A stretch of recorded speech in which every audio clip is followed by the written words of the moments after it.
I had a job, a home, and a husband I loved. We had been together for 8 years. I thought we were happy. I was wrong. One evening, I was making dinner, waiting for my husband, Daniel, to come home. He was late. He was always late these days. A feeling of unease settled in my chest, but I pushed it away. I didn't want to believe something was wrong. When he finally walked through the door, his face was serious. He didn't kiss me. He didn't smile. He just sat down at the table and looked at me. "We need to talk," he said. My hands started to shake. My heart pounded.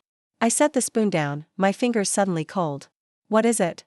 I asked, my voice barely above a whisper. Daniel looked down, avoiding my eyes. "I don't love you anymore," he said.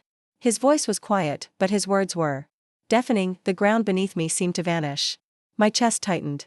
My throat went dry. "What?" I managed to whisper. "I'm sorry, Anna," he said, his tone full of regret. "I didn't want to hurt you." I stared at him, the man I loved, the man I trusted. And now, the man breaking my heart. I wanted to ask why. What had I done wrong? How could he just stop loving me? But the words wouldn't come. "I met someone else," he continued. "It wasn't planned. It just happened." Tears blurred my vision. My hands curled into fists. It just happened? No. Love doesn't just happen.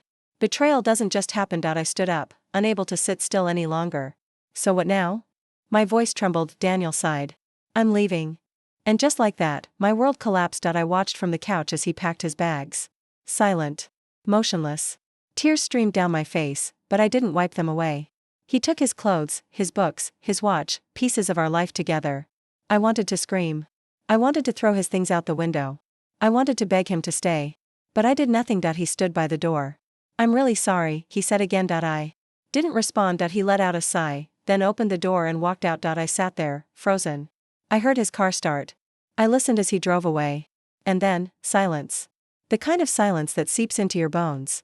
The kind that drowns you. And then, I broke down. I cried until my entire body ached.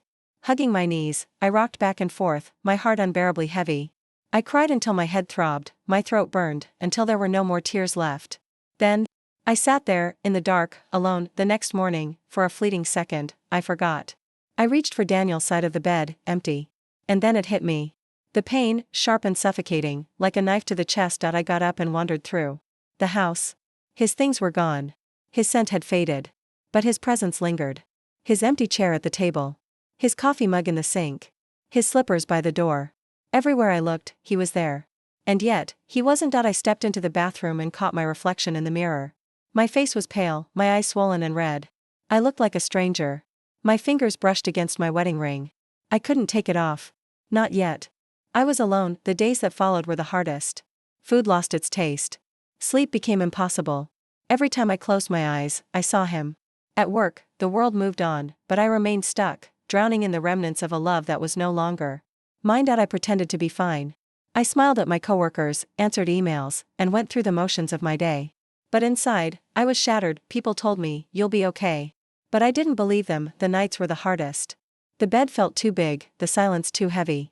I held my pillow and cried myself to sleep.